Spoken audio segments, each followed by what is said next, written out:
I'm on TV because that way the nation knows that I hate them. And then I come down to my next caption is MICKEYMOUSE, Mickey Mouse.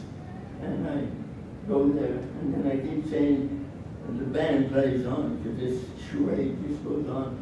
Walking, I do it a bit on walking down memory lane, of recording these things on here. I have some interesting things in there which I will not read off, but I do want you to know this, although I'm a board member, this was not approved of by the National Alliance, and I'm to be held to my remarks here on this. Here we have this protection. Hopefully they're going to post it on the website.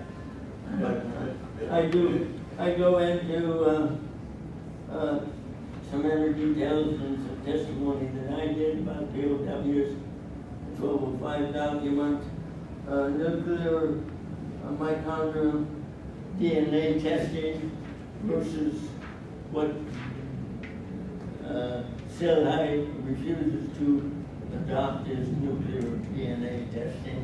And the reason for that is I think they're afraid that some of the families will end up suing them for some of the remains that got buried that may not be those that they claim they were.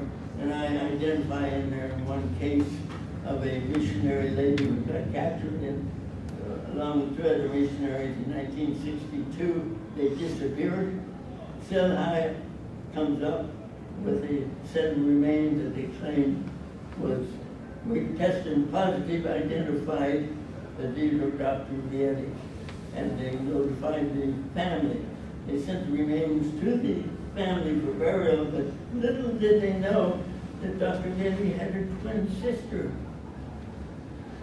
So they went to an independent forensic anthropologist, and he gave the testing, said these are not the remains of Dr. Vietti. And so lo and behold, I get a call up a little later from the brother of a lady who was with me who had died because she'd been poisoned, most of us had been poisoned by the NBA, and she died. And I got a call from the brother and he said, Selhide has notified me they've got Betty's remains. And I said, that's very interesting. I said, he said, what do you think? I said, I think they're the same set of remains that they tried to pass off as Dr. Vietti's. And I said, I'd be very wary. And he was down in Quantico, going through some FBI training, and he said, what should I do? And I said, well, you've got some very good forensic anthropologists. The FBI's got some of the best. Get a little cumshaw from them and give them the test remains. And he said, well, if they are hers, I would like you to come and we'll, to the funeral. We'll have a small funeral. Fine. He never called me back. So I'm sure he rejected, because I told him at the same time that they're telling you this. I'm meeting with the JTFFA people who were trying to find her grave. And they said, no, we couldn't find it, her grave. And yet, Selhide is claiming they had her remains. Something wrong there. Then I go in and end, Terry rang Bill's bell. Bell was a very competent investigator, spoke 3 languages of the region, fluent Vietnamese, Thai, and Laotian languages, been an intelligence officer, his career in the Army. He was head of the office in Hanoi up there. So, a friend of mine, Al Santoli, who was a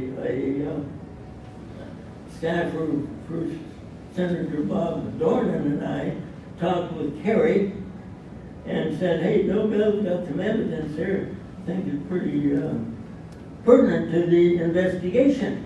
And can you bring him in? But on the grounds, you're going to protect him that he won't lose his job, because he's been doing such a great job over there.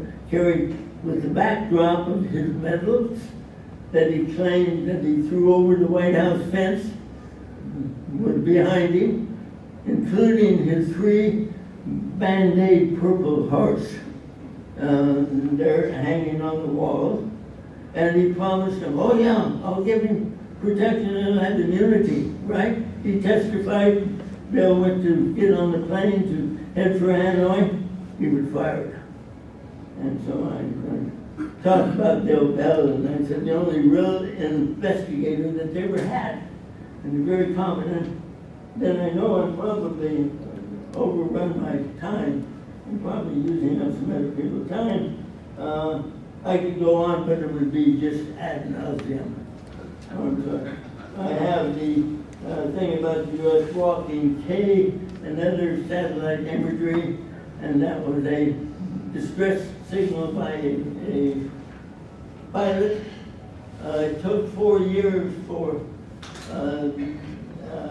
anyone from DOD to go look into this.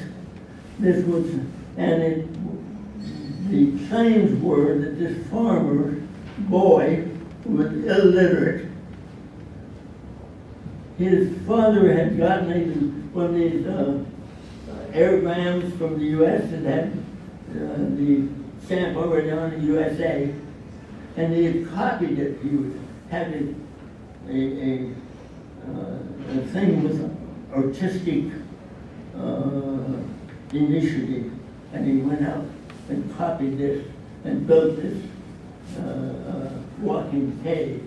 And then the part down here that was the real part of the distress signal, he said, was a dragon's head.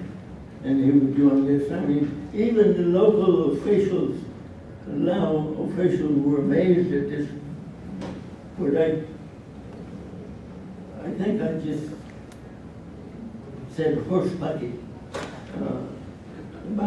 I have a little bit in here that Roger's going to speak to on POW, my litigation. And I have some photographs of Dolores Alphonse and Lynn O'Shea. Actually, myself, we were up at, Lynn and I, at that time, were up protesting Kerry's run for president at his headquarters up in New York up there. And Lynn and I were there. I was wearing a black pajamas with my POW number on it. There with them. And so I have this dedicated to 2 of the most wonderful and dedicated women I have ever known. Without them, there would be no alliance. Only until the issue is solved will they rest in peace. Then I end up again repeating the band plays on. And lastly, I have the dedication of it. And I dedicate to the families and the other people, the activists and everything. And then I add, may there be a special place in hell for the government's military and civilian officials and bureaucrats and contract personnel who obfuscated the issues, withheld information, berated family members and activists, and chose to be dishonest and unprofessional in the performance of their assigned duties. These are the people who misidentified remains, claim that one piece of evidence, such as a single tooth, was enough to write off that all people on the aircraft were dead. And then I add to this, and to the ones who, referring to Silhai, who was unloading flag-draped empty coffins off of the C-130, which couldn't fly, and full dress ceremonies, military honor guards, and offloading remains to enhance their careers that were doing their jobs. Those are all the remains that we're getting back, and the coffins were all empty. May they go to hell. This like I said, it is not endorsed by the Alliance, but will be up on the website. If anybody would like me to send them a personal copy during break, let me have your email address and I'll be happy to do it. Thank you, I'm sorry for taking up too much time. Yeah, thank you. Does anybody have any questions for Mike? Oh, yeah. Anybody got a question? That's right, that's why we have I this. do have a question. I have a little bit of a hearing problem, but you, That's all right, sorry about that. I do too. you were talking about the remains and that we used it as a source of cash to return the remains. But I wasn't getting quite the connection. Were any of these remains in Vietnam, Laos, and whatnot actually planted on the battlefield so that our teams from our government that went over to recover them were actually recovering remains that they had seeded?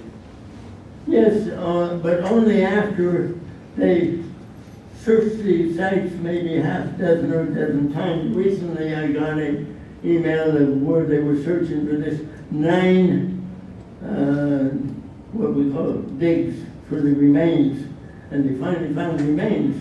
But what they were doing was milking the cow, cash cow, because you have to pay exorbitant prices of what the actual people who participate in it only gets less than about 10% of what the U.S. pays. The salaries they got to pay for the informants, they got to pay for the people who dig, they have to pay off the provincial officials a few $1,000s every time they land an aircraft, and every time they take off an aircraft, it costs them. They were being charged $1,500 to land and $1,500 to take it off. They were renting helicopters that the dead meat were contracting out, and for thousands of dollars an hour that they were being charged for this. So yes, they were oftentimes planted. It's like the Donahue case. They actually planted the flight suit of Donahue there on the site. He took his daughter, Patty, Patty, his daughter, out to the site, and she recovered the helmet, his helmet, and flight suit. Been buried 20 years, or how many years? I can't remember the date she went over. And I could wear the flight suit downtown Washington, D.C. and never be arrested. And there was no bear, anything to bear, and the foam wasn't even deteriorated in the helmet. So yes, they were salting these sites. There were remains that came out that the forensic anthropologists identified were green remains of POWs that had been held behind and died in captivity there, but of course that didn't come out in the news. I got that through my own source at Silhigh, that type of thing. But yes, they did, and they kept milking them, like I said, 9 times to find this guy's remains. And hey, they were there all along. Surprise! So this, we've been told that the corrosive soils in that part of the world are part of the urgency for us to go back and to exhume more remains from the battlefields. But you're telling us really just the opposite. The clothing and the things they're finding are very fresh. Yes. So there is planting there is a lot of corruption. Oh yeah, very much. And I can cite another case of remains of the missionaries they claimed had been captured in 1962 and buried in that very acidic, corrosive there, and still had hair on the skull of the parrot, red hair. The only difference of it is the wife of Archie Mitchell was the person who went missing. His wife called me up and said, "What do you think?" And I said, "Well, what do you think?" I said, "If they gave you remains and it's going to make you happy," I said, "that's fine." She said, "Well, the skeletal remains are 4 inches taller than what Archie was." I said, "Yeah, he grew." During that time he was planted, that good acid soil. does it? And it had tufts of red hair on the skull, yeah. I just want to remark that your passion really comes through. What we're finding in these cases is that the passion for research and the common sense that we apply to these cases pretty much constitutes that our government's been lying to us for years and continues to do so. We're going to talk a little bit about this afternoon, about the Korean War, and you'll see a lot of similarity. Thank you so much. Is there any other questions? I know I've taken up too much of your time. Like I said, if anyone's interested in the break, give me your email address, I'll send you the electronic copy here.